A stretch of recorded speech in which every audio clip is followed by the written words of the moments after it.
Hi, my name's Gail Walker, and I'll be introducing the participants in this program.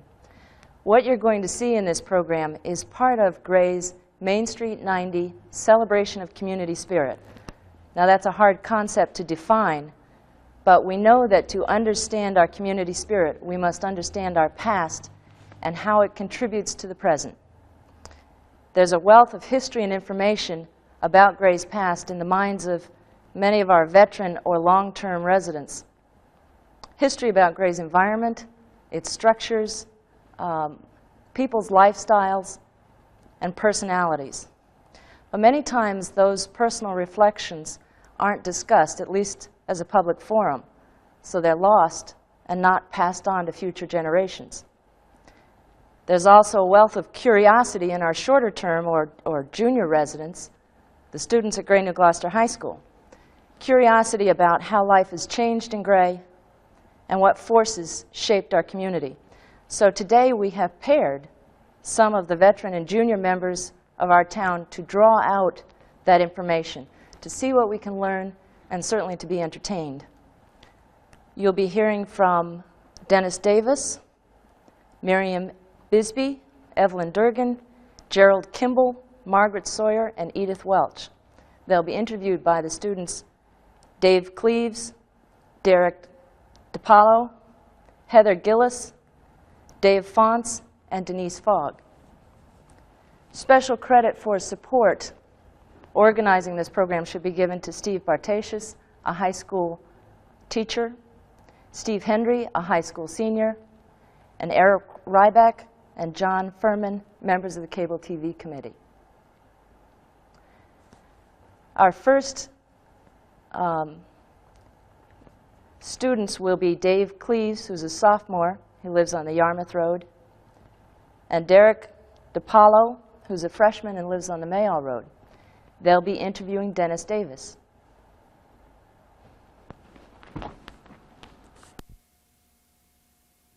And this is Derrick DiPaolo and Mr. Davis.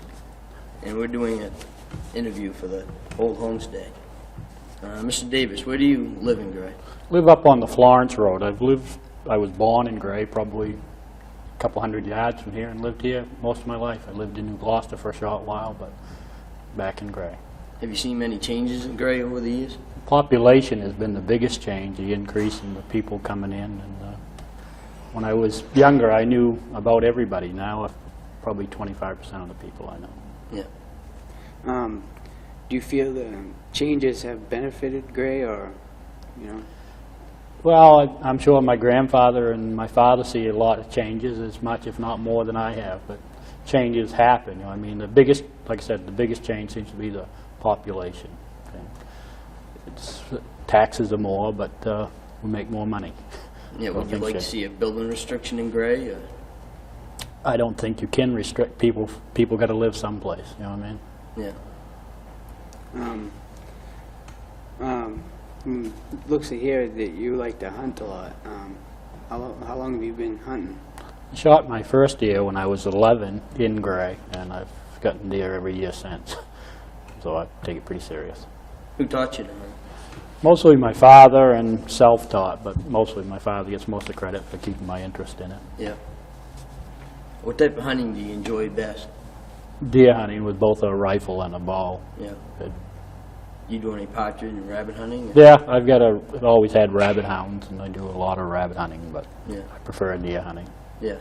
Whereabouts do you hunt? You know, do you just hunt here in Gray, or do you go all around? I go several states, actually. I hunt a lot in Gray because it's handy for me to come home from work and stuff, and most of my early hunting was done in Gray, but now I go to several different states, and I've even gone into Canada a couple times after different game. So. Do you like the idea of having non-resident people, like out-of-staters, come in and hunt here in, you know, Maine? I think the out-of-staters are not given enough credit for their contributions to the state. Yeah, I feel that they're most of them come in here, they're paying a lot of money for a license, and they're taking it real serious, and their ethics are every bit as good as ours, or if not better. And I think that's the important issue about hunting today, is ethics, and they bring good hunter ethics with them mostly. How big was your first deer when you saw it? First one I got was probably weighed 125 pounds, and it was a 4-point buck, but I was real happy with it. Yeah. How do you see the deer herd, population?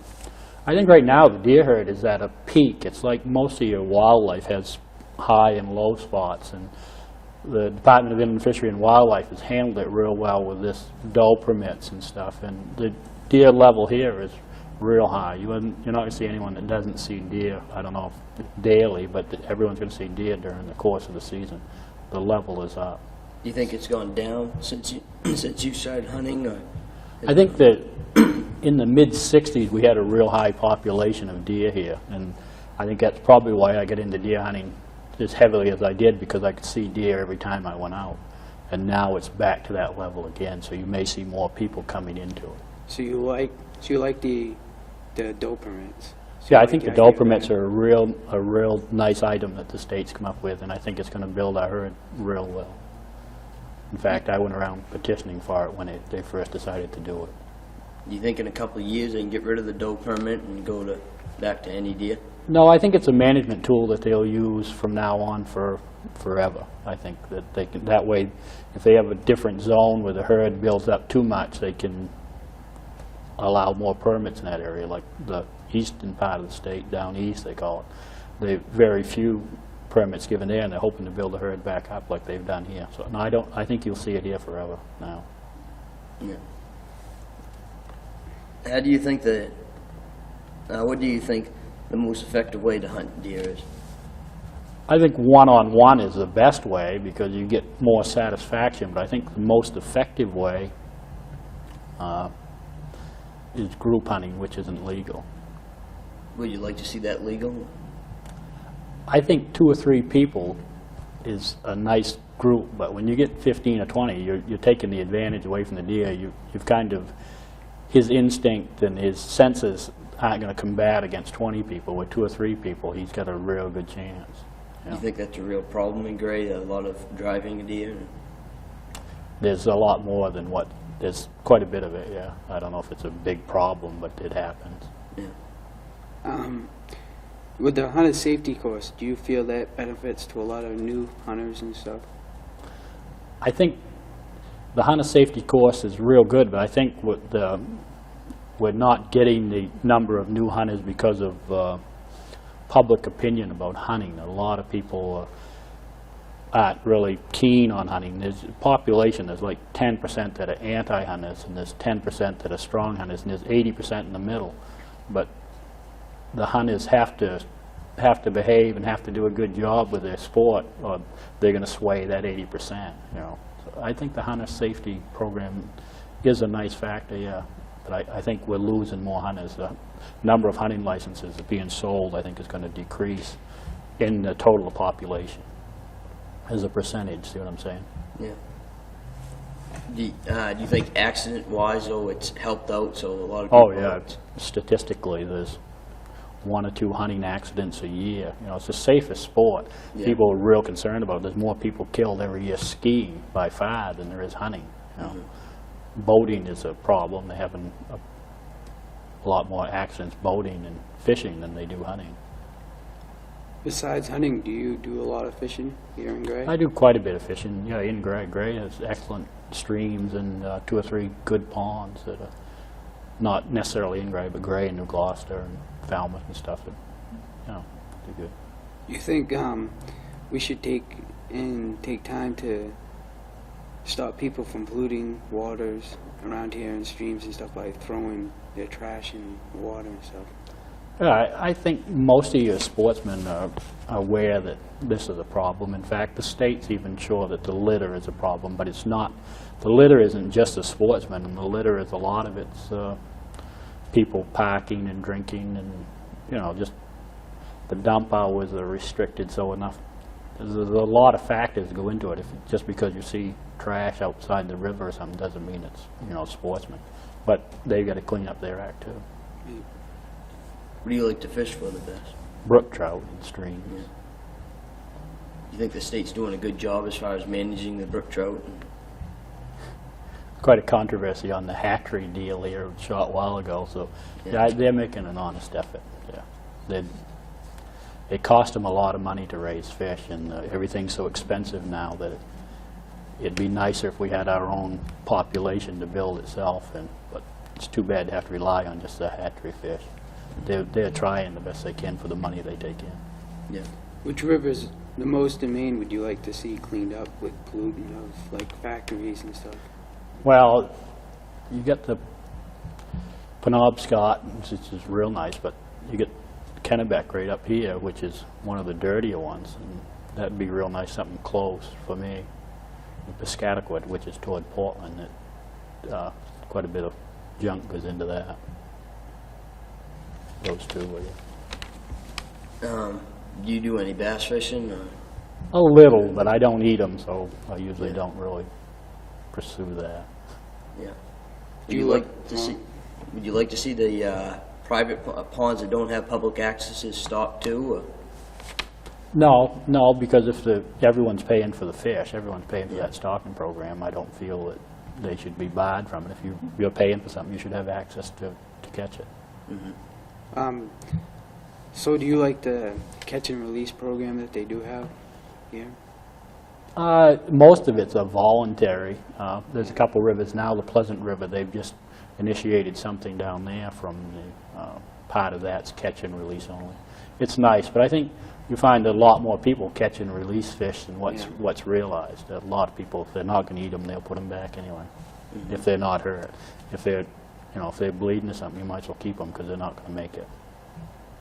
Do you think fishing pressure is becoming a big problem now, and a lot more people are fishing? And fishing is one of the greatest number of participants in the United States, and you're going to have a bunch of people out there enjoying it, and then they don't have to catch fish. Most of them do enjoy it. They're out there for if they catch fish, that's just a bonus. Yeah. Do you think the fly fishing's coming bigger and stuff in Gray and more people? Or? Well, it's specialized. You get a lot of people that they either like the lakes or they like the brooks or like the ponds, and the fly fishing men's another one, and the garden hackle men are another one. Yeah. You prefer to go fishing over hunting, or is fishing just something that you do because you can't go hunting? Well, hunting's my favorite. I do go fishing because I like to eat fish occasionally, or I like to give them to the neighbors. But if I had to give up one, I'd give up fishing. Yeah. Well, thank you very much for being with us today and talking to us. Thank you, guys. Good luck with your project. Yeah, thank you.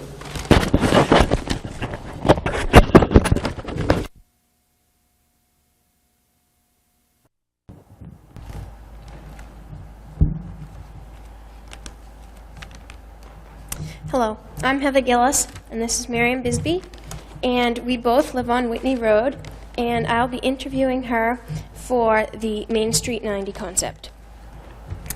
Miriam, how long have you lived in Gray? Well, I've lived here all my life. I was born here, and except for 4 years that I was away going to school and teaching school and staying with my aunt, I've been here all this time. Really? Where did you attend school? Well, I attended school at the South Gray School for the first 4 years, and that building is now a dwelling house right at the end of the Whitney Road. It has been a nursing home, a boarding home, and it's now, I think, just a dwelling house. But when I went there, it was a school. It was a one-room school. It had a box stove that burned wood. It had a couple of dry toilets at the back, and that's where I went from second grade through the 5th. How many students went to that school? Well, there were about 13, I think, when I was going there, and finally it got down to they had about 8 students, I guess, and they discontinued it then and sent the children to the village. Did one teacher teach every subject? Yes. But they didn't teach every subject every day because the days weren't long enough. What changes have you observed in education? I think it's a great deal more interesting today than it was when I was a child. There seemed to be a lot of activities that weren't available to us. What subjects were you taught in school? Well, in the elementary grades, we had arithmetic and reading, geography and history, and grammar. And about once a week we had drawing, and we had a music teacher that came in once a week. Do you think that the teacher-to-student ratio now is good enough? Well, I really don't know enough about that to say. I think that you get better education if you have fewer students for one teacher, but I don't really know enough about how the schools are at present to judge that point. What grade did you go up to in school? I graduated from high school, and then I went away to Castine Normal School, and I went 2 years to Castine Normal School, and then I taught school a year. Where did you go to high school? I went to Pennell Institute, where the kindergarten is now. Do you think that it's changed a lot? What do you mean? The exterior of the building or anything, has that changed? Well, the two wings on the Pennell building were not there when I was there, and the gymnasium, which is now the community center, was built while I was in high school. What sports, did you have any activities or sports when you were attending high school? Well, there wasn't much for girls during the first couple of years that I was there, and then they had basketball after the gym was built, but I was built for stability rather than speed, so I never was much of a sports enthusiast. What landmarks or buildings on Main Street do you have changed or aren't here any longer? Well, when I was young, there was I think they spoke of it as the Osgood place. It was right in the corner, diagonally across from the brick store. They had a big house and a big garden with all kinds of rose bushes and that sort of thing. And that has been completely annihilated in my time. What did you do for fun in Gray? Well, what I did, living on the Whitney Road, far from other children, probably not typical, but I used to make little paddle wheel boats, for one thing, cut out of a piece of boxboard, and you cut a square out of the back and put an elastic across it, made a paddle wheel and wound it up in the elastic, and then you put it in a big puddle in the road and let it unwind, and it would paddle along for several feet. This is one of the things I used to do. I used to climb trees and cut down last year's bird's nest. Our whole family used to wander around in the woods and fields, and we always had a list of birds and a list of flowers and miscellaneous things, like when we first saw a woodchuck, and always with the initials of the person who first spotted these things. And we had those three lists about every summer. My mother and father both were very interested in nature, and we always made sure to identify anything we found that we weren't familiar with already. We used to go out at night and stargaze, and my mother and father would point out all the different constellations. And I remember one night that we had a meteor shower that we all stayed out and counted meteors until we had seen over 100, and then we slept on the hay in the barn floor. We had just been haying. There was a lot of hay spilled off the rack into the floor, and we all slept on the hay in the barn that night. Were there any school dances or anything like that? Well, after we went to high school, yes, we used to have school dances.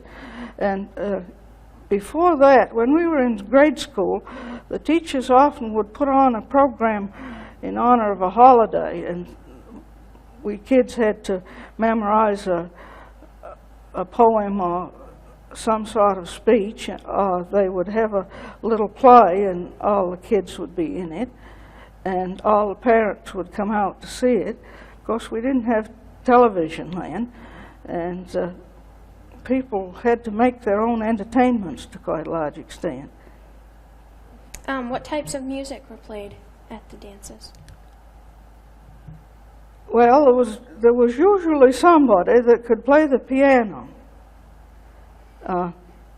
Very often, there would be one of the students in school. I remember Madeline Merrill used to get to play quite a lot. And I don't ever remember there having an orchestra for any school function. Usually the teachers that we had in the rural schools would be able to play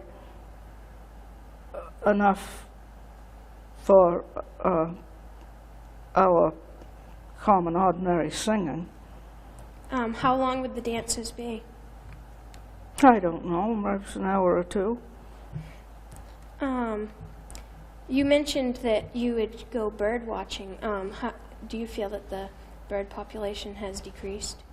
The bird population has changed quite a lot as far as my observations go. There are birds that were common when I was a child, like chipping sparrows, for instance, were as common as hair on a hound. And now if I see one all summer, I think it's quite an event. But we never saw cardinals when I was young. We didn't have towhees that have become quite common. And this early winter I saw a tufted titmouse, which I had never seen at my place before. So there are birds that used to be more southern that are coming further north, I think because so many people feed them. But there are others that have become rare, and I don't know whether it's because of pesticides or loss of habitat or what the reason is. Did your parents work in Gray? My father was a farmer. We raised poultry, and mother was a housewife. Both of them had been teachers and had taught in various schools all over the state. But before I was born, and they settled in Gray,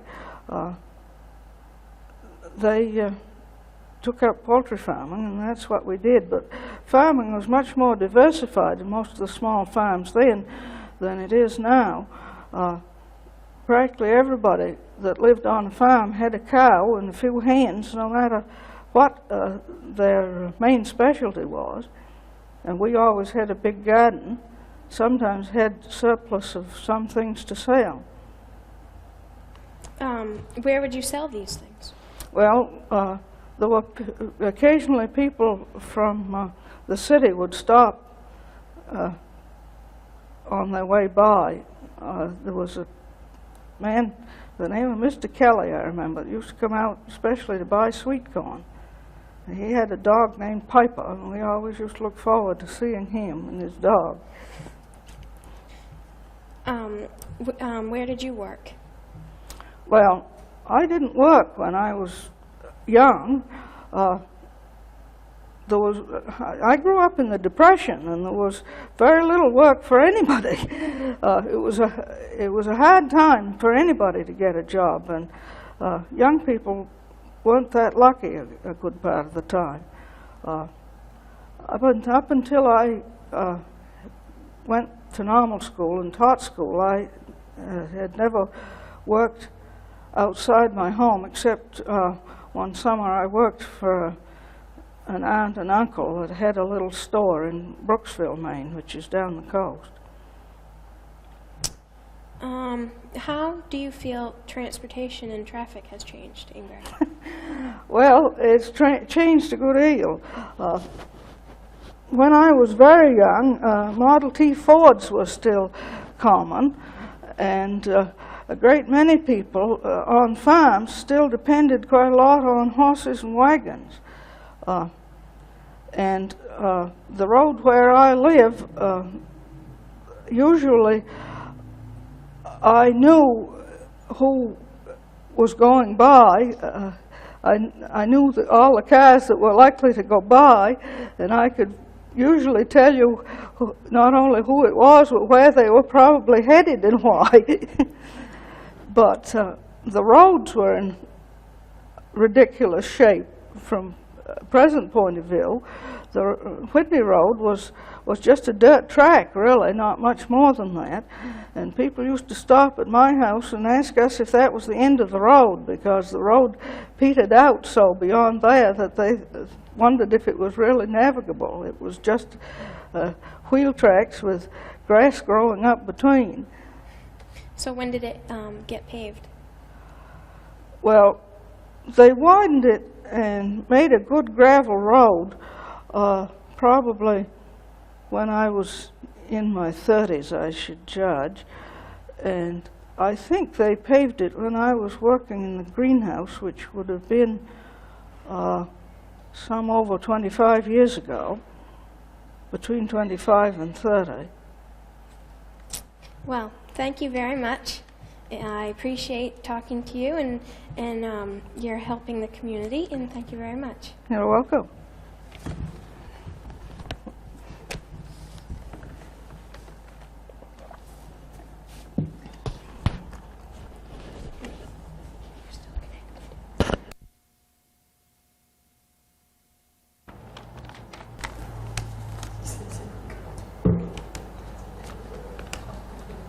Hi, my name is David Cleaves, and I'm a sophomore at Great New Gloucester High School, and this is Derrick DiPaolo to my left, who's a freshman at Great New Gloucester High School. This is Mrs. Evelyn Durgin, who's been a resident in Gray for a long time, and we're here doing an interview with her for the Old Homes Day for the Gray Public Access Channel. Mrs. Durgin, where's your land in Gray? My land in Gray is the red brick house in back of the monument, and also some woods land, forest land, farmland, and one or two other parcels. Yeah. Have you lived there all your life? Pretty much all my life here in the town. At intervals, I lived at different locations, but it has mainly been my home here. What did your family do for a living when they first settled here? My father was a farmer, and then he did woods work, had a sawmill, and a coal business.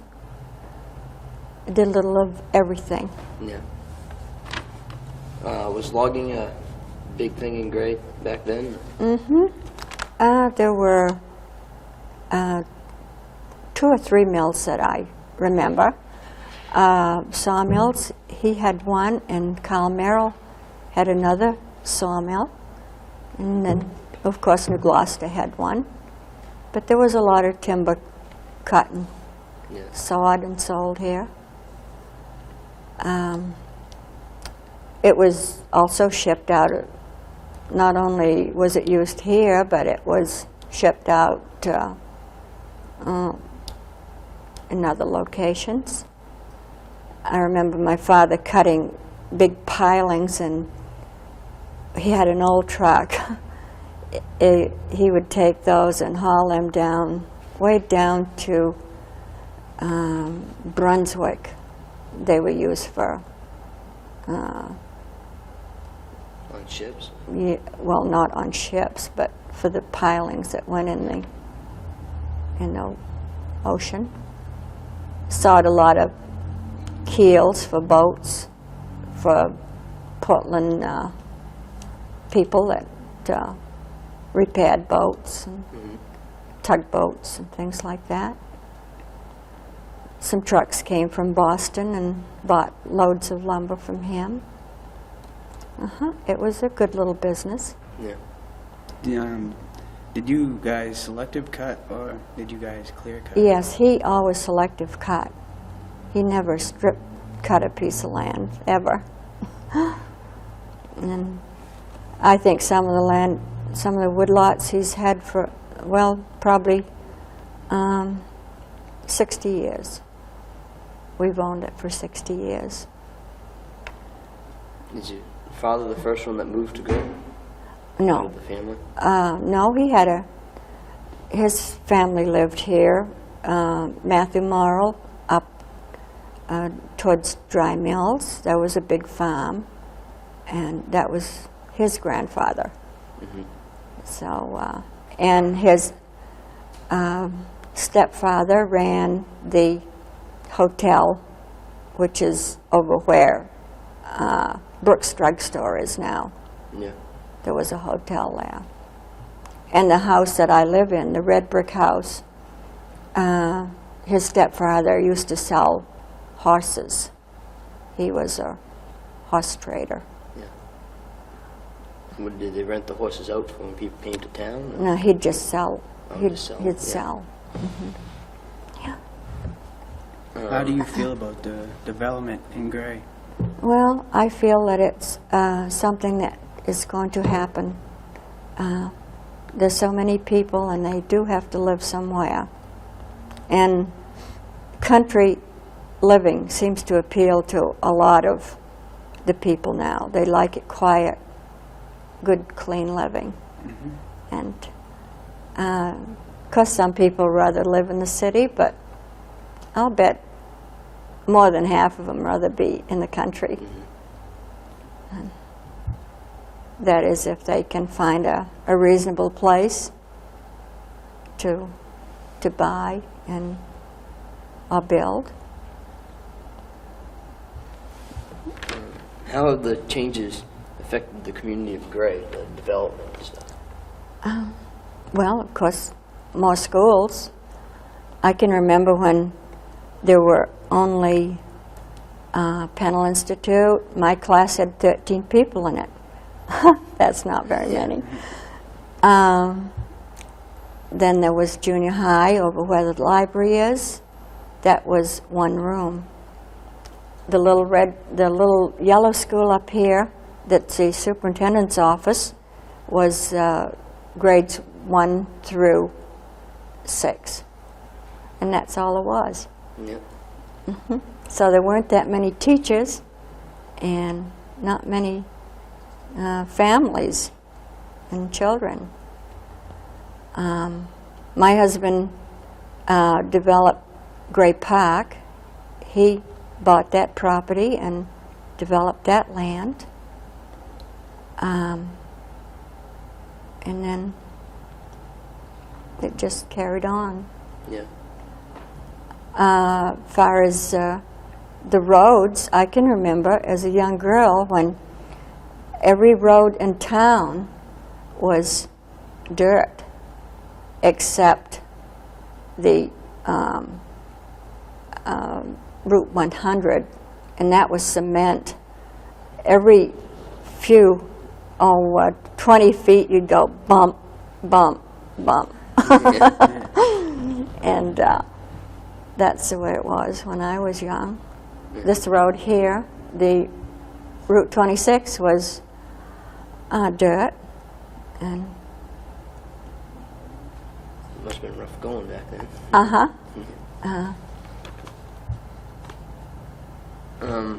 How do you feel about hunting on your land? hunting on my land. I never Hunting, period. hunting. Yeah. I don't object to hunting. I prefer rifles to bow and arrows, but my son, our hunting land over on Ramsdell Road was getting so congested the first day or two of hunting that my son Dennis decided that he would try to not cut down hunters, but make it more safe. There was an accident or two over there, and there were so many people on in one day or two there that it wasn't good. I think why I objected to the bow and arrows was because of the tree stands that they used to use, drive spikes in the trees, and that would ruin the log that they would be driving the stake spikes in. And I have been told that every pine tree could be worth $100 anyway. Yeah. On the stump. So by doing something like that, they ruined a lot of timber, because no one wants to saw into a nail with a board saw. It costs too much money to replace the teeth in it. Are you for or against game preserves? Oh, I think it's fine to have a game preserve. I like to see the deer have a chance to multiply and grow. And one side of this road is game preserve. The other side that I have is used for hunting. I don't see very many moose, maybe one or two, but mostly deer. Yeah. Have you seen a big change in the amount of animals in the woods from when you were growing Yeah, up? I don't think there's quite as many deer as there used to be, but I understand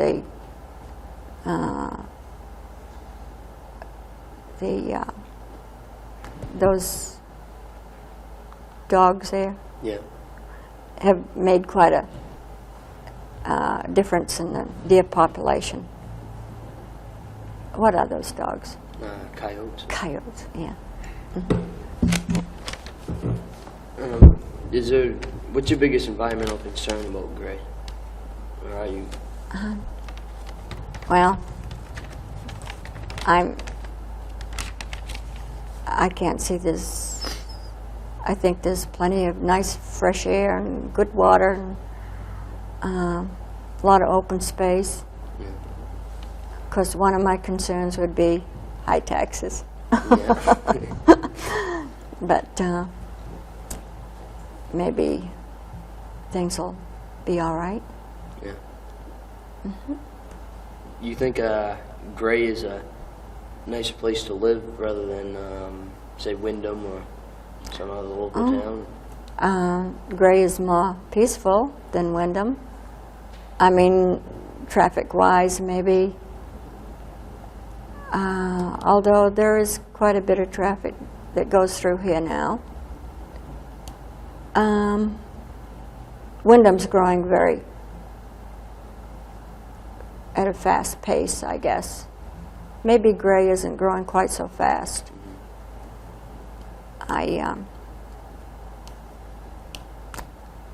We both have just about the same quality of living, I guess, Wyndham and Gray. Yeah. It's good, fine. Would you like to see Gray slow down in its development? Or would you like to see it grow quicker as like Wyndham or Portland or something? Oh, I think it'll just take its own pace. I don't think it'll get overrun. I can't see any big change. There's lots of boards that kind of control it, planning board and council, and I don't think they'll let things get out of hand. Maybe we'll have to expect a little increase. People do have to live somewhere, and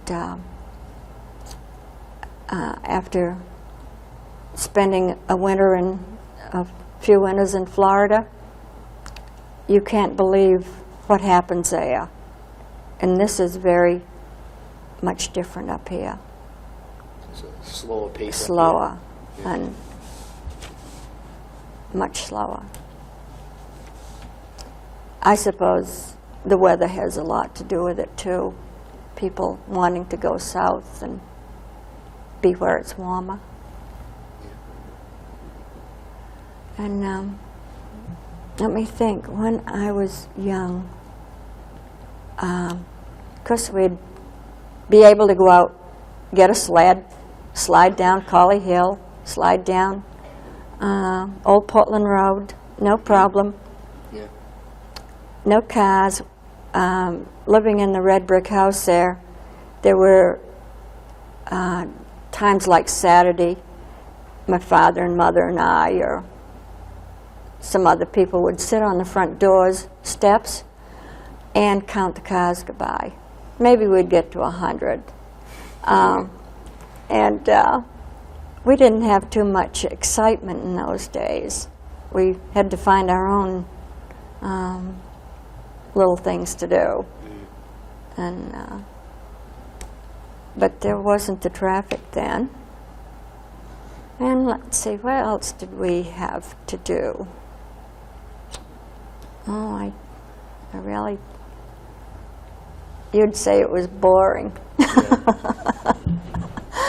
in those days, probably. Did you do a lot of fishing when you were younger?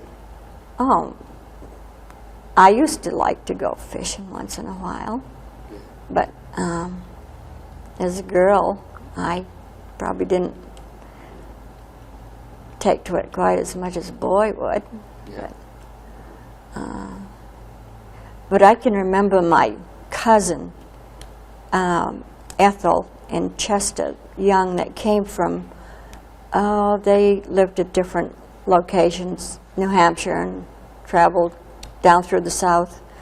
He would come up here to Maine in the spring, and he'd go to Little Sebago, take a pail, and he'd catch a great big pail full of fish. Most of them would be hornpout. A lot of them would be hornpout. I don't know whether that fish has become extinct or not. They resemble a catfish. Yeah. But I've never seen a hornpout lately. It's been perch or brown trout or something like that. Did your father do a lot of hunting when you were little? No, he never, even when hunting, he didn't care for hunting, but he didn't object to someone using his land. Of course, when he was living, it didn't get quite so populated. The hunting was pretty tame. Everyone had to work. They didn't have vacations and time off. Everyone had to make a living. What is farming like from then to now as far as technology? Big change in it? Mm-hmm. A lot of tractors. Yeah. Mm-hmm. Because he used horses. Yeah. And for instance, haying. There's hay balers now. Mm-hmm. In my day, there were hay racks, and you'd pitch it on by hand, and all that on a hot day would fall down all over. Yeah. And it would be sticky and itchy and miserable. But that's how that changed. And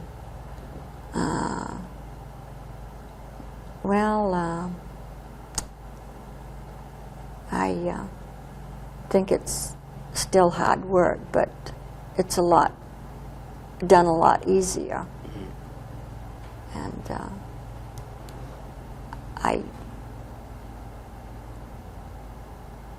And there was a corn factory. That was a little business here in Gray. Farmers would raise corn and take it to the factory to be canned. And the blueberry fields up at North Gray, that was quite a big operation too. Used to be, the fields would be mowed and I don't remember them being burned as much because my father had his horses up there with a mower, and he mowed the blueberry bushes. And then the next year they'd come up again better.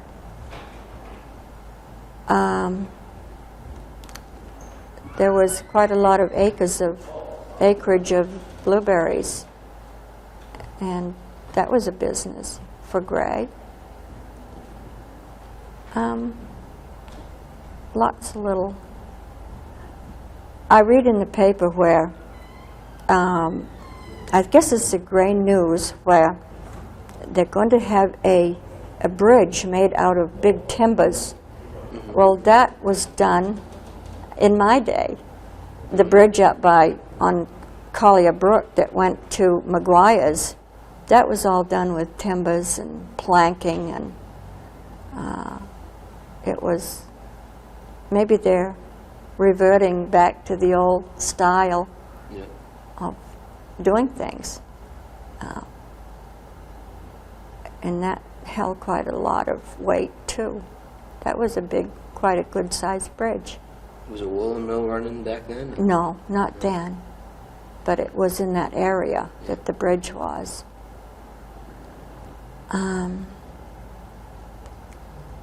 What else is there that you'd like me to remember? I remember the Baptist church here when it had horse sheds in the back. And the Congo church and the Baptists were the only ones here.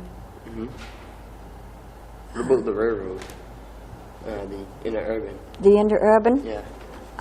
That was a very good idea, but it was before, I'll say that the interurban today might do a good business. But that was a very nice way to travel. Yeah. They were nicely made cars, and I really wish it was in service today.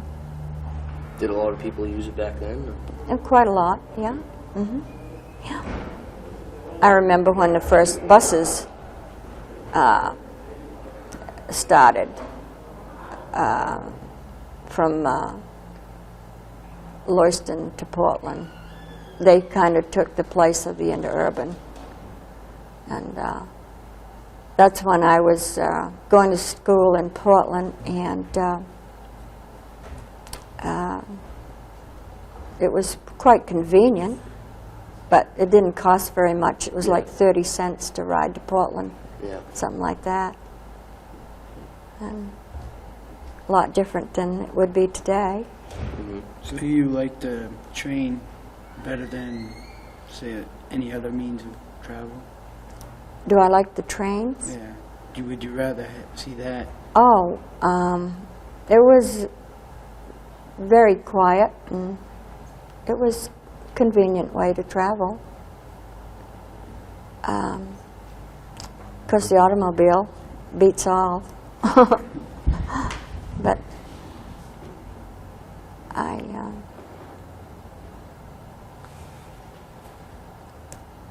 I don't have too much more to think about the interurban. I was probably about 10 years old when that was going. It probably stopped about 17, when I was 17 or 18, because that's when I would be taking the bus. What was Dry Mills like? Dry Mills was very quiet. Yeah. Very quiet. Not hardly any houses. Nice little village. There was a store. There was a little post office across the street. And at one time, the post office was in the store. Across from the store was Maxwell's garage. And then there's just a few houses scattered up, like the Liberties and one or two other houses. Harry Merrill's house on the opposite side, where Eddie Bennett used to live. There was quite a good-sized beach that we could go to, swimming up to the pond, public beach. And I remember the old dance hall it used to be in Dry Mills. That was on Route 26 across from the trailer park.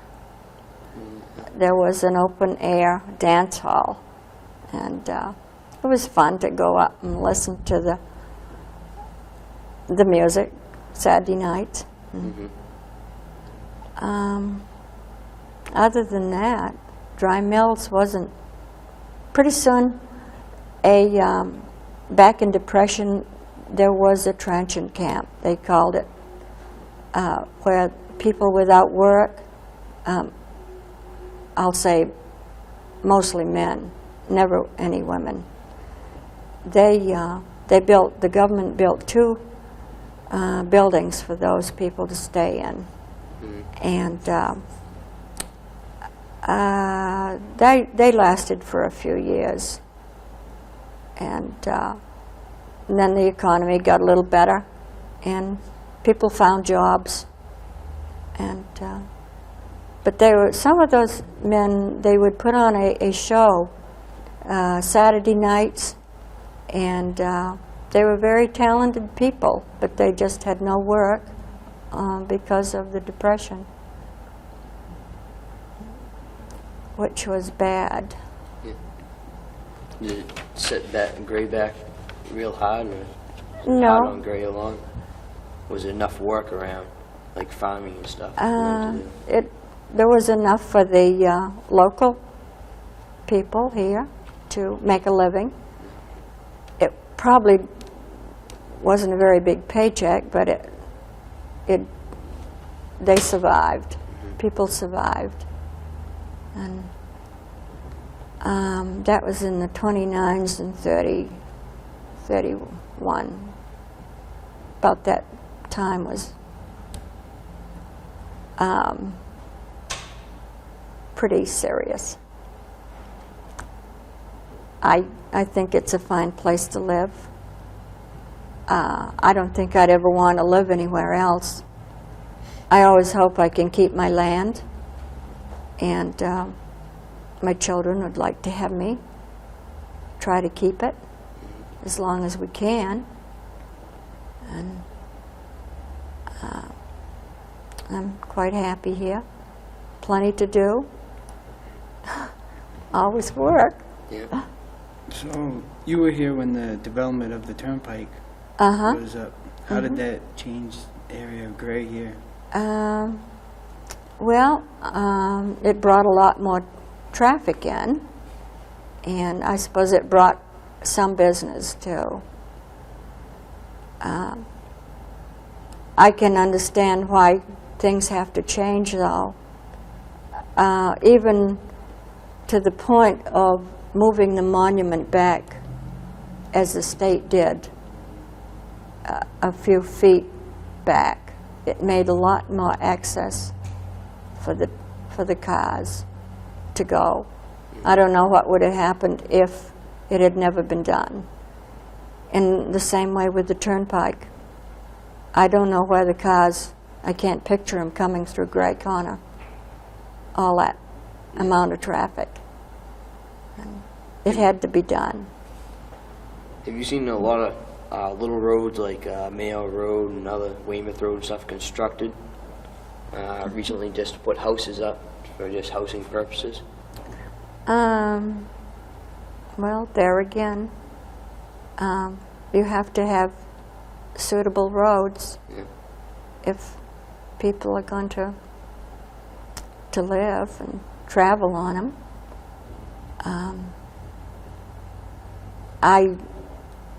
I'm not against more building. I think it will have to be done gradually, and I think if it's done right, it'll be all right. Well, thank you very much for being with us today and Well, helping us in this. glad to meet you boys. And it's been a pleasure. Yeah. Yep. Been a pleasure too. Thank you. Thank you. Okay.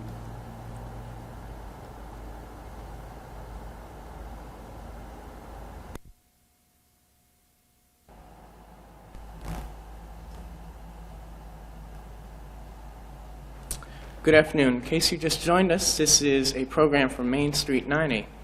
My name is David Faunce, and I'm speaking with Gerald Kimball, a longtime resident of Gray. Good afternoon, Gerald. Good afternoon, David. My pleasure to be here. Thank you for the invitation. Thank you for coming.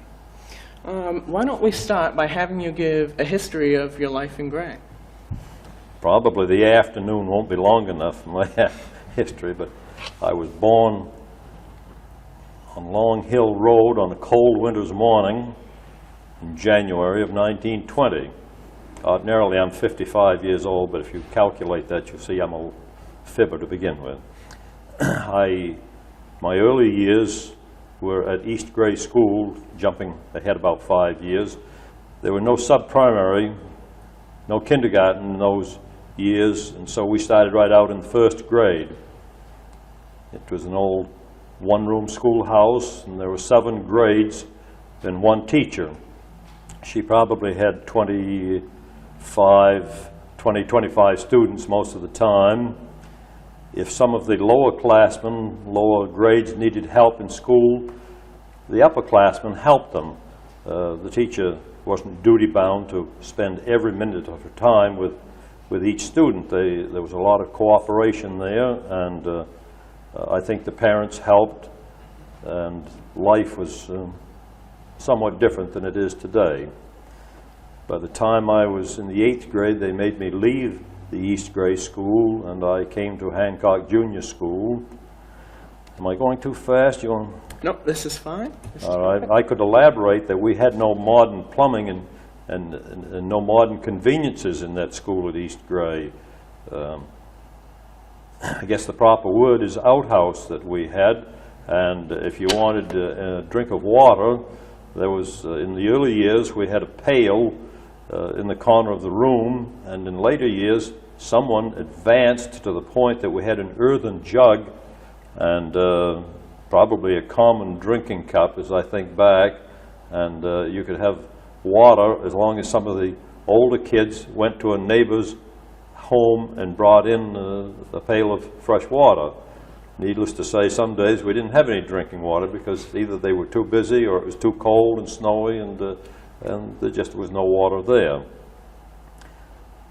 Getting back to the 7th and 8th grade, by the time I was in the 8th grade, I came to the Hancock Junior School, which is now the Gray Library. Mary Cobbett was the teacher, and I marvel that she was able to control 45 students. 7th and 8th grade, those are hard years, and she did manage. The children pupils that she had were good, intelligent people. The class below me was Sarah Wilson, who went on to become the spelling champion for the United States. I believe she represented the Gannett Publishing Company. She went 2 years, and the first year she represented the state of Maine, and the next year she represented the state of Maine, and she was the top winner. We were very proud of Sarah. For high school, I went to Pennell Institute, and the total enrollment at the time I ended as a freshman was either 84 or 87, somewhere like that. And I graduated from there in 1937, a class of 14. That doesn't compare with today very much. I officiated at one of the recent graduations through the Mary Higgins Fund, and one of the classes had 140 in it, and I couldn't help think how the growth had come from 14 to 140. I wasn't the top of my class. I was down near the middle somewhere. I made it through, struggled along.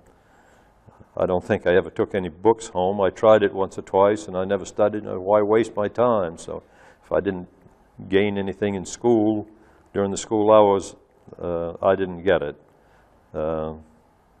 Probably after I got out of school, I spent more time studying than I did when I was in school. This takes me up to graduation, which took place in this building here. My class was the last one to graduate from the Stimson Memorial Hall, and back in those years, the entire school and the graduating class used to be on the stage. They put the underclassmen in the wings on the side and seat the graduating class, usually in a semicircle, and the speakers would come out to the center and give their address. There used to be a piano in at the end of the stage on the floor, and they probably played pomp and circumstance for us to come in and go out. I recall that I had class gifts along with a lovely young lady, and we had our class gifts come in a basket in the shape of musical notes, and I had it wired to the balcony, and I had a buddy up there who was going to release the string and let it come down, but it ran off the wires somewhere on the way down, and one of the fathers of one of our class members climbed in a chair and put it back on the trolley and back on the wire, and we finally got down there. I also remember one other. Those were Depression years, or just coming out of Depression. We didn't have any surplus of funds, and so we picked a lot of lilac, which are out at that time of year, and put them in gallon jugs probably around the stage and filled them with water to keep them fresh. And I probably was a little nervous, and I paced around, and I kicked over 2 or 3 of those, and the water ran all down the floor. Finally got through graduation.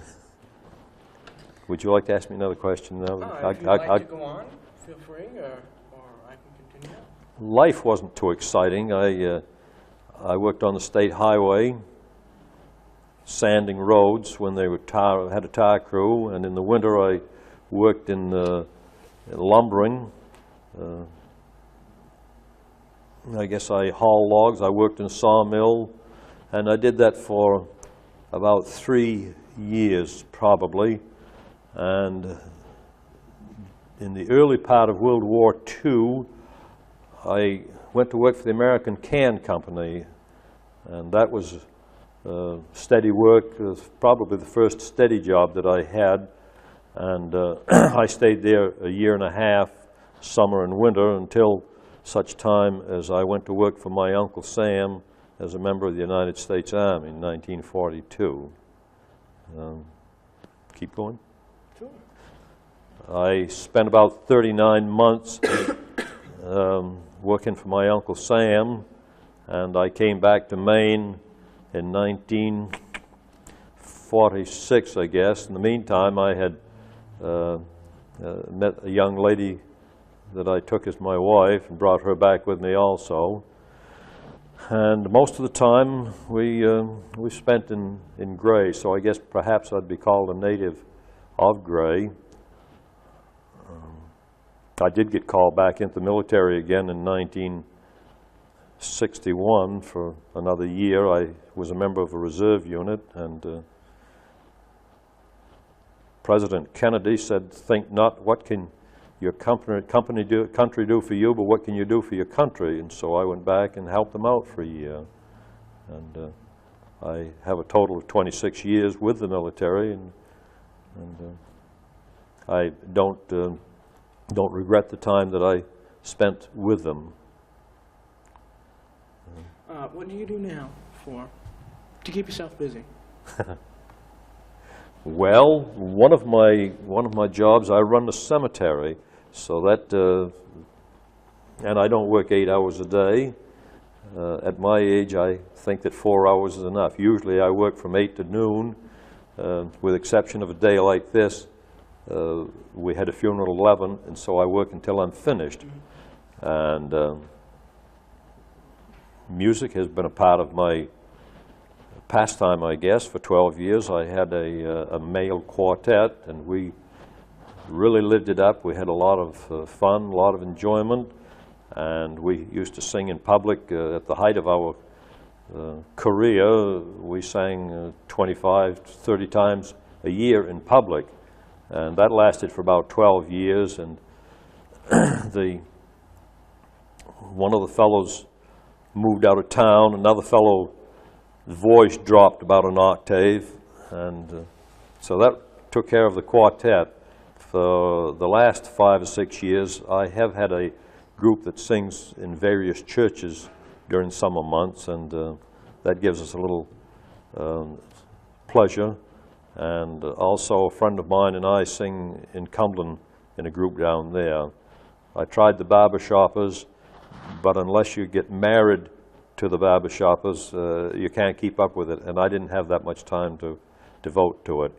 I have belonged to the American Legion for a number of years. I'm their historian, and on one occasion I submitted my history. On several occasions I submitted my history, as I have done this year. And on one occasion I had the top one in the state, which sort of pleased me that I was able to qualify. There's always something to do around home, and usually there's something to do around town if you want to get involved. Let me see here. What changes have you seen in Gray over the years? Both physical changes and the attitudes of the people. Well, I came from a modest home, and when I was young, we didn't have electricity. Needless to say, we didn't have modern plumbing as we know it today, and life at my home on Collie Hill is somewhat different than it used to be on the Yarmouth Road. I have a picture of Gray Corner taken about 1936, 2 trucks, and I know who the trucks belonged to. The men worked for the State Highway Department. They had stopped absolutely in the center of Gray Corner, and they were talking with each other. And you know very well that there's 3 and 4 lanes of traffic going through Gray Corner now. You couldn't shout across the street, never mind stopping to talk with your neighbor. A person that I know used to plow snow, and he stated one time that he used to plow from Gray to West Falmouth, and back in the 30s, he could drop both wings and plow from Gray Corner to West Falmouth and never meet an automobile, never have to lift a wing. And that would give you some idea how the traffic load has changed in those years. I guess we've explained the load at the school. If I started with 84 in the entire 4 grades of high school, and did you tell me we have 500 and something now? So there's a comparison of how the schools have changed. The first school bus that we had was in 1933, and Gene Lowe was the contractor. He had one bus, probably a 36-passenger bus, and as I recall, I did some work on this a couple of years ago, and I believe that he got either $36 or $40 a week for picking up and taking the kids back home. And if you were in high school, you provided your own transportation. This bus system was only for the grades.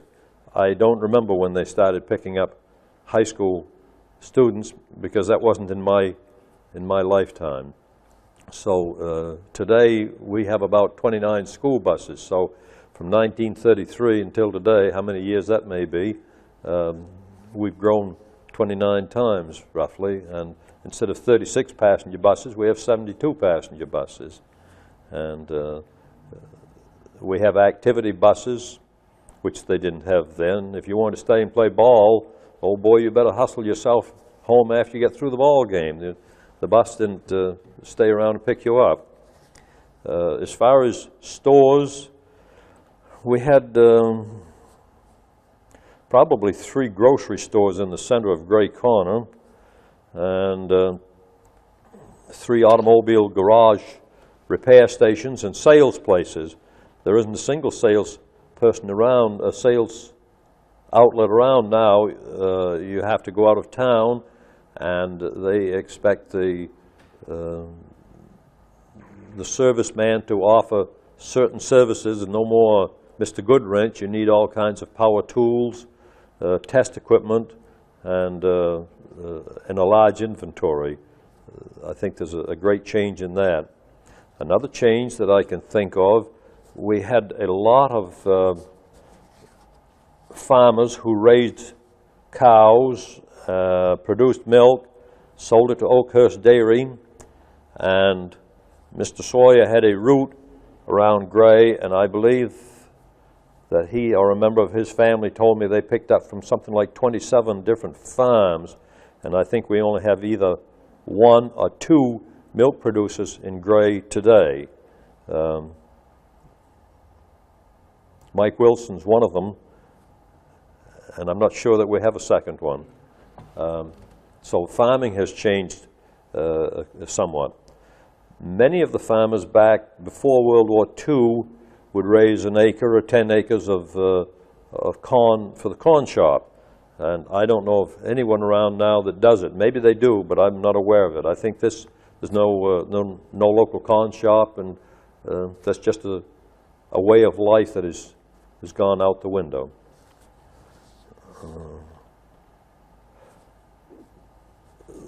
In my youth, many of the males worked in the woods in the winter. They cut logs or they cut firewood. And if a person cut a cord a day, 1 cord a day, he thought he was doing a pretty good job. And today, with the power saws that we have, if you don't cut that cord in an hour, you probably get sent home. Nobody goes in with their little old scoot sled and rolls the logs on. They go in with a logger, throw out a chain and a noose around the end of the log, and they tow it to wherever they're stacking their logs, wherever their yard is. And most every truck that I know of that's hauling logs or wood has a grapple on it to load and unload. Nobody does anything by hand any longer except scratch his back.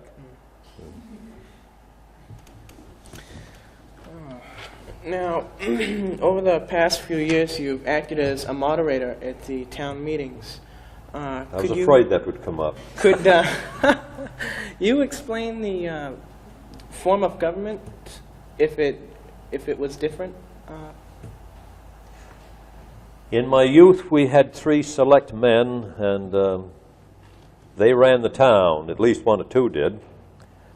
The town office, the municipal office, was in the brick building where the fire station is now, and their office, the municipal office, actually was downstairs where the dispatcher is.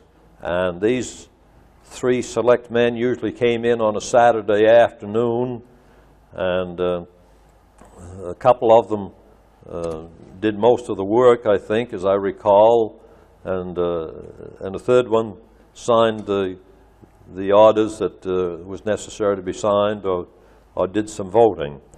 At town meeting, there was much more activity because people took the day off and came in and discussed the subjects that they were voting on. In recent years, like the last, probably since World War II, people haven't felt that they had that much time to devote to town affairs, and I believe that they expect the council and now we have a town manager, they expect the council and the manager to run the town. They elect them, and they either approve or disapprove of the articles that they have. There was a tremendous amount of discussion in old town meetings, which we haven't had in recent years until this year. And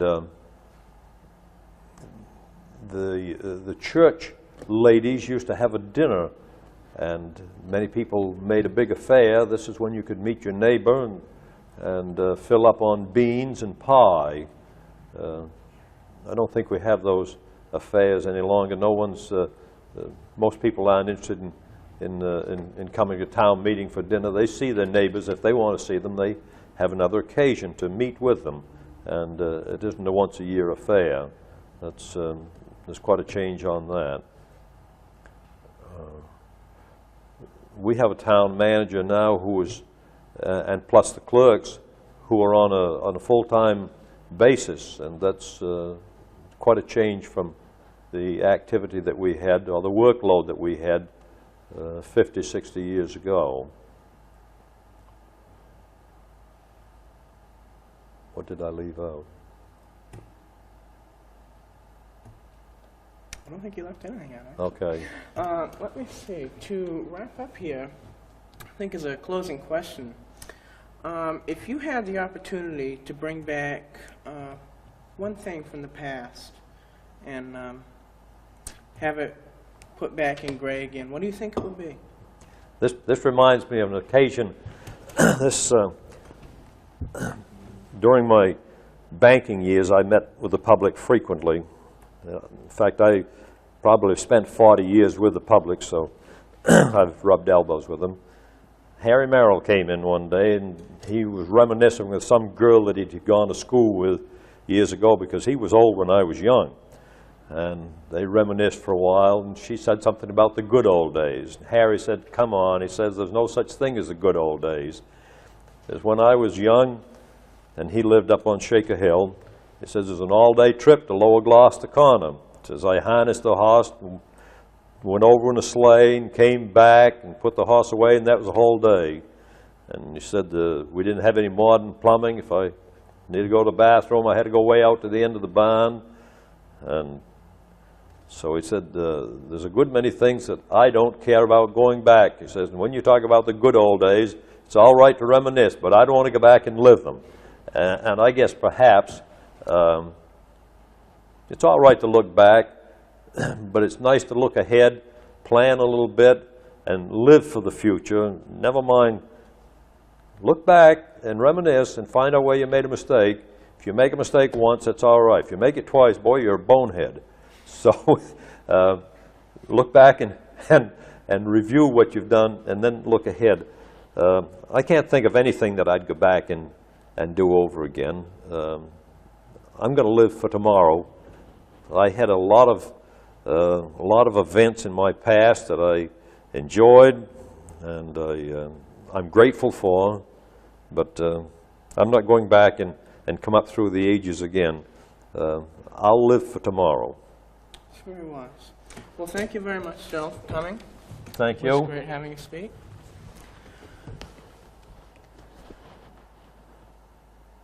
Do we say that concludes our part of it?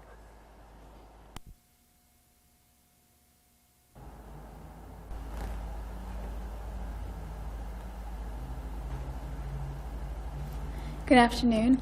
I'm Denise Fogg. I'm a junior at Gray New Gloucester High School, and I live on the Mayall Road in Gray. And today I'm here with Margaret Sawyer. Hi, Margaret. Hi, Denise. Glad to be here. Thank you. How long have you lived in Gray? Well, I was born here in Gray, and my father was before me was born in Gray, so I guess I'm from an one of the old timers here in Gray now. I live in the same house right now that I was born in, which is the house next to the Gray News office, right next to Pennell. Yeah. And I've seen a lot of changes in Gray in my lifetime. Some for the good, and some perhaps not so good, perhaps. There's a lot more changes right in the village than perhaps some of the others that have been interviewed before seen, because except for Mrs. Durgin, she lived here in the village. But some of the changes bother me. I see a lot of the old houses, which is a part of our heritage. We have many, many old houses in this town. From the 1700s, you'll see signs on houses that were built in the 1760s or 70s, so on. No. And they're beautiful structures. They are historic structures, and I hate to see them not treated as landmarks, or at least not appreciated as that. The village was unique in the fact that it was very compact. There were the stores right here in the crossroads, and of course the town of Gray has had the nickname of the crossroads of Maine because all of the major highways that go through here. And back years ago in the 1700s and 1800s, late 1700s and the 1800s, there were many taverns, inns right here in the village, and it was a place where the travelers, traders, and business people who had business in Portland, which was the major seaport and the major city of the state, they would come down with their horses and wagons and carts and so on, you know. They would stop here in Gray and stay overnight, and it made a fairly comfortable drive for them into Portland to do their business and take care of their business, and then come back and then head on up through to Bethel or North or wherever and all. And so at that time there were a lot of inns right here in the village, And in fact, the last of them was just torn down in 1923. It was built, it stood where the Brooks Drugstore is now. And it was built in the 1700s, and it was torn down in 1923. So it hasn't been, well, considering my lifetime, not too awfully long that that's it. But that was the beginning, really, of the loss of the landmarks that were here and landmark places that were here in the town of Gray. Right down here on the corner where the Sunoco station is, there was a beautiful house. It was the Osgood house. There was a rose garden out right on the corner. There was a fence around the corner. There was a lovely rose garden there, and it was a lovely old house now. That after the elderly people who lived there, had lived there all the time, died, that was sold, and the filling station was put up. And from then on, the next house went where Jess and Nick's is. That was another old house. And that, and finally, the last part of that was just demolished when Jess and Nick's place was put up. It was put into commercial ventures little by little and turned into a commercial place and all. And then there was a fire in it at one time which demolished one end of it while it was a commercial place. And then after that, the Jess and Nick's place was built up, built later on, and the main structure was torn down. And the same, there had been a house where the IGA store is now. There was a house there, and that was torn down many years ago, and a building put in. Those are the only, well, those and the place where the inn was, and where the Brooks Drugstore is now. After that inn had been torn down, Lawrence and Layton garage was built there. They had a auto repair place in back of it, and then they owned the, after the inn was torn down, they built a modern garage and a filling station out front, you know, the tanks out front the way they used to be, and a showroom, the Ford agency there and all. And then after they went out of business, then it was purchased and turned into a pharmacy. It's been a pharmacy ever since, and is now by the sold to Brooks. So those 4 places, that whole area, all of those old places have been torn down. Business is creeping up Main Street. Yes. And little by little, so the old houses are being taken over. Fortunately, so far anyway, there haven't been major changes in the appearance of the homes themselves. But all of those homes along there were built in the 1800s. There's just one, which is right across, across from the IGA store, one small, low house that was built in the 50s. But the rest of the houses were built anywhere from 1810, the one on where the doctor's office is, right up on the turn. That was 1810. The place that's right across from the IGA store, that was built around 1810 or so, a little bit later. Those are the 2 oldest ones. The rest were built in the 1860s. Where Mrs. Beck lives, that was in 1832 or so that house was built. The others were built in the 1870s. So they're all over 100 years old. And it bothers some of us who are particularly history conscious, because that's my hobby anyway, and we're particularly history conscious. We're concerned that these old places are apt to be lost, because once they're gone forever, and the heritage and what makes Gray unique is gone when these old houses are gone. If you turn them all into filling stations and hot dog stands and and so on, much as we need those, it's sad to see the historic places going down for that sort of thing. Yes. What things stand out in your mind about the town? Things like natural disasters. I know there was a fire.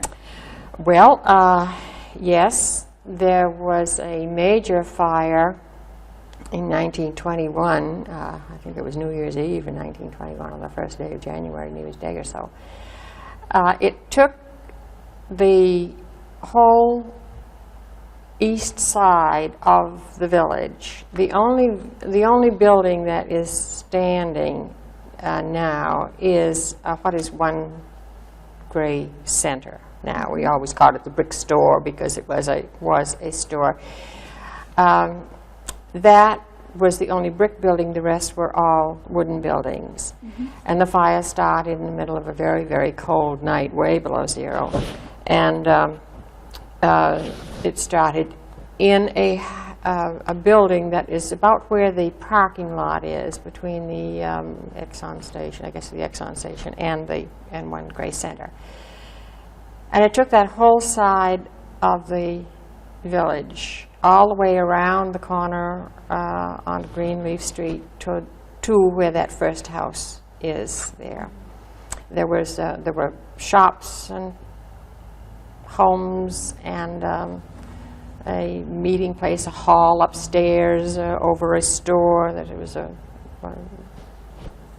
place where they used to have suppers and entertainments and so on, that sort of thing, and all, and lots of businesses and all. And I just recently had given to me an old newspaper that was found in some house that was being remodeled or something.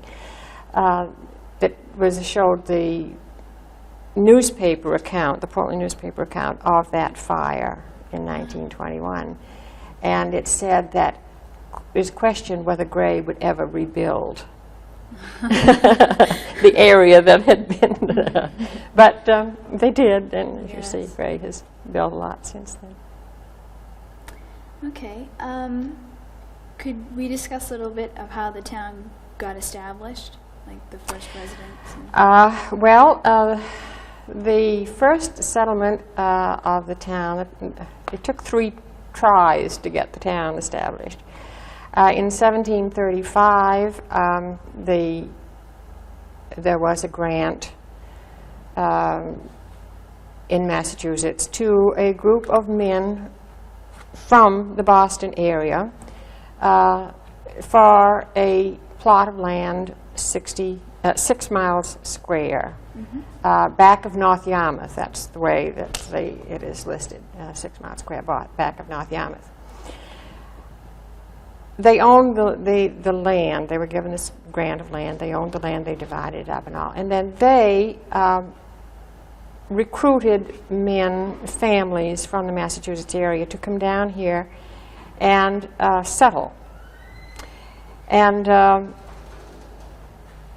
they came here to Gray.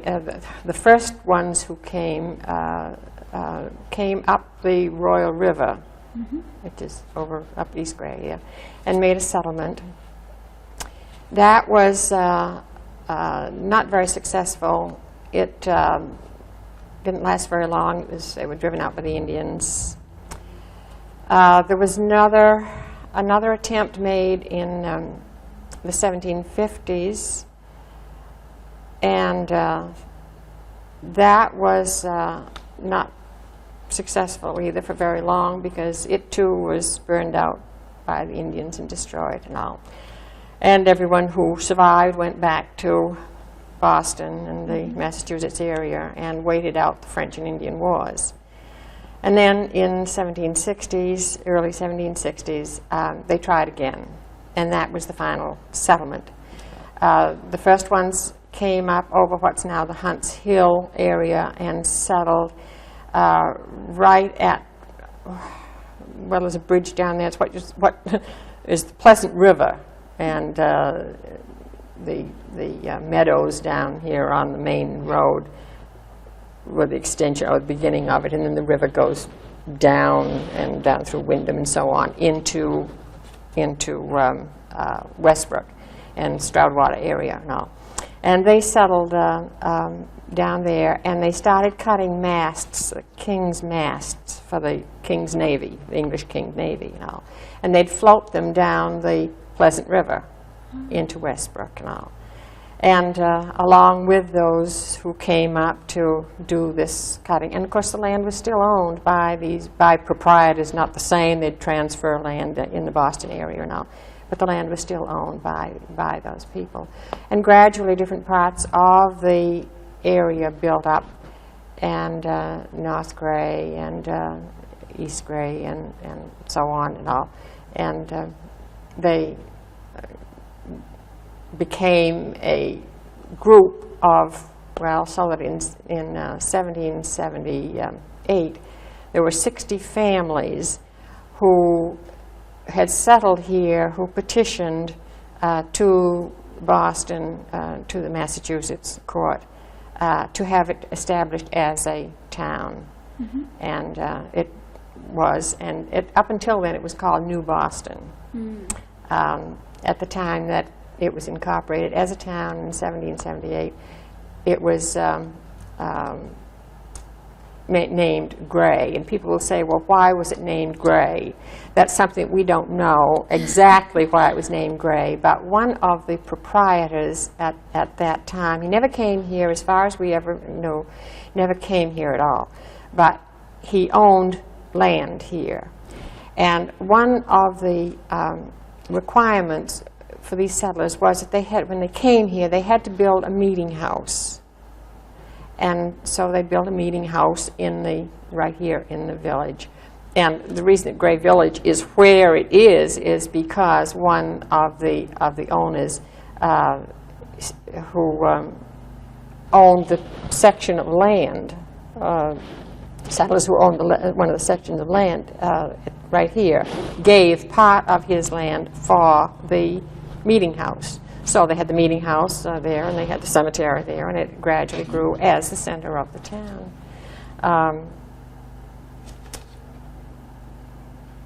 After it was incorporated, or at the time of the incorporation, they named it Gray, supposedly, or we think, because one of the men whose name was Thomas Gray, who was a businessman in Boston, fairly wealthy man, had sent glass when the settlers didn't have money enough to do very much, and they had no glass for the windows for their meeting house and all. And he sent the glass, or sent the money so they would have the glass. And it's always been felt that it was because of his generosity that they named the settlement Gray. But that we don't know. We can't find anything down in black and white on that, but it has come down through the years. We had our 200th anniversary of the incorporation of the town back in 1978. And at that time, this medallion that I'm wearing here now was designed to commemorate that.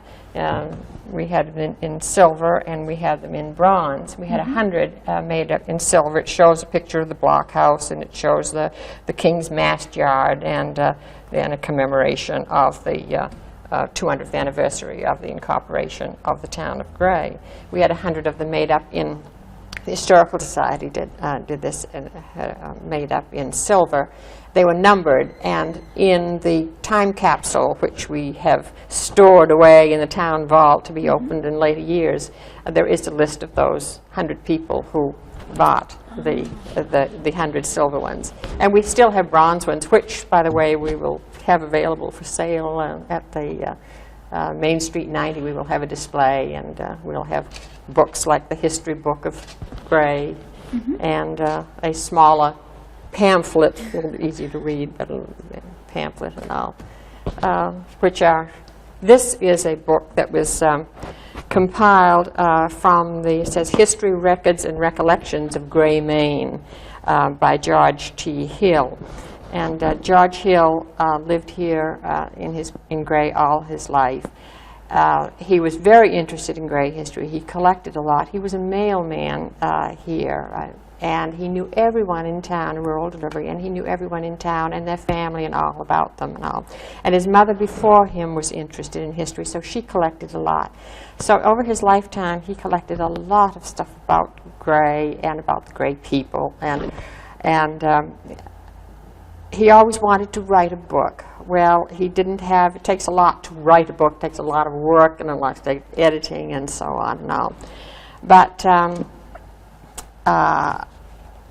he was very fortunate in having Rear Admiral Merton Sweetser, who still lives here in Gray, retire back home, because he grew up here and went to Pennell Institute and so on. And he lived next door to George Hill, whose house, by the way, is where the Evergreen Plaza is up here on Route 26 and has been torn down now and all. And Mr. Sweetser took, along with George, took George's notes and writings and so on, and flushed them out, added to them, and filled out a lot of things and all, and edited the book and all, and came up with this book of History, Records, and Recollections of Gray, Maine, Volume 1 by George T. Hill. And it takes the history of Gray with lots of pictures in it up to, most of it up to about 1900. He's in hopes that someone will pick it up at 1900 and take it along. I don't know whoever's going to, but it's a big job to do. But it gives a marvelous history of the Gray as it was. And we'll also have these to sell at the Main Street 90 booth that we will have down there. So. But I'm taking all your time. Go ahead. What sort of activities or entertainment did you have? Did we have? Well, we made our own entertainment for the most part. We had almost everything was family oriented. If you had school parties and school dances, the family came too. That was the way it was, it made for a lot of fun. You had a lot of quiet social activities and all. As far as outdoor sports, of course, we went skating, and our skating rink that was when you were old enough to go out of the village, you know, of course you had to walk everywhere you went. If you were old enough to go out of the village, you went to what we called the Big Bog to go skating. Well, the Big Bog is now the town dump. It has been for many years, but it was a marvelous skating place up there, and it wound in around and all, and it was a great place. And I think of it so many times when I used to go up before they had the transfer station where you dropped everything out front, you know, and I'd go up there and I think, oh, I can remember many a time going skating up here and having a wonderful time, having bonfires on the edge up and so on. And we'd go sometimes to the lake, Crystal Lake, to go skating and so on in the summer. And someone else spoke about I think about sliding on the hills and so on and all, because they didn't salt and sand the highways. They were dirt roads and on these hills and all. And the highway, say for instance, you'd start at the top of Collie Hill, and you could slide all the way down to the turn where the main Route 100 comes around there and all. And there was no problem at all. You had a great time. There was a railroad track that the interurban railroad that they spoke about of the electric cars. But if you came down over the hill, if you didn't hear the whistle blowing, you kept it on going, went over the railroad track. And if you heard the whistle blowing, well, you rolled off. Tipped your sled over and rolled off until the car went by. But as I say, we made our own fun, and we had good times. And you'd have the first movies that we had, or first movies, the only movies we ever had here, were held right here in this hall. And I can remember coming to and the piano player would be sitting right down there in the corner, and would be playing appropriate music for the silent movies and so on.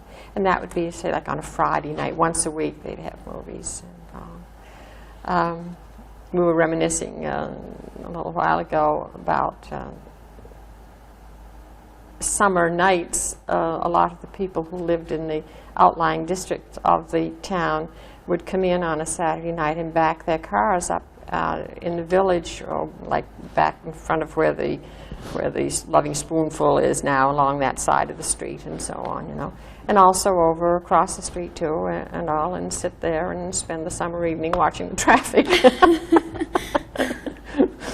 But it's not much fun to watch the traffic now in Gray Village. There was a racetrack too, wasn't there? Great. Yes, there was a fair, a Gray Fair, that was around the turn of the century.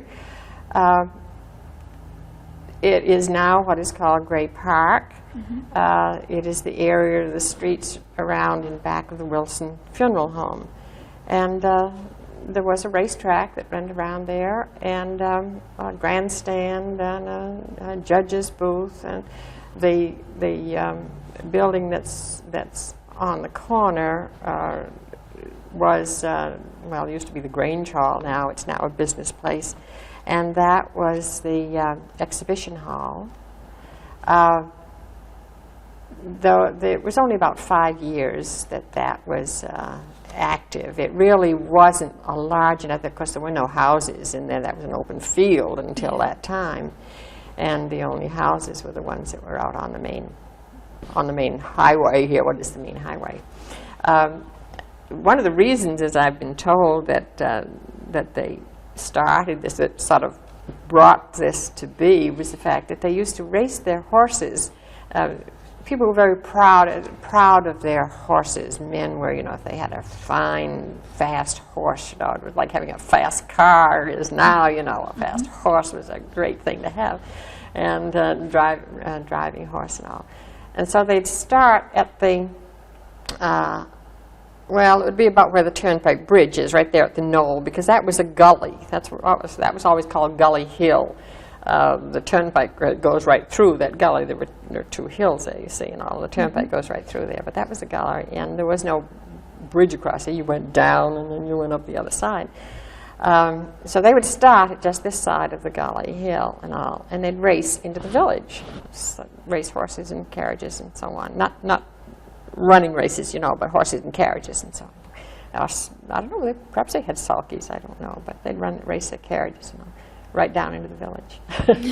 And, but then they built the racetrack around the Gray Fair, but that only lasted about 5 years.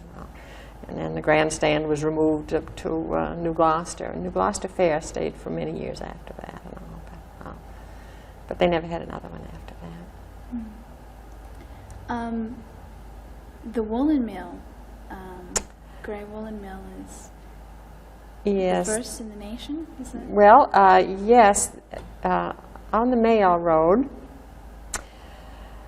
the Mayalls came, the Mayall man came from England back in the late 1700s. He came from, Samuel Mayall came from a family of woolen manufacturers in England. And he came here and started a woolen mill there on it's called Collier Brook now, part of the Royal River Extension or whatever and all. There's a lot of history that goes with that. Of course, back then, England didn't want any of they wanted their colonies to be dependent on them. They didn't want people over here making their own wool and so on. Everything had to come from England and all. So they were not allowed to bring out plans or anything, or machinery or anything like that here. And so there's a lot of fables that come down through, the stories come down through. But he did somehow smuggle plans and so on here for machinery and for milling and all. And he built the mill up there in around the late 1700s, late 1700s. It has been disputed. It ran until, as a mill, until after the Civil War, and by the Mayall family.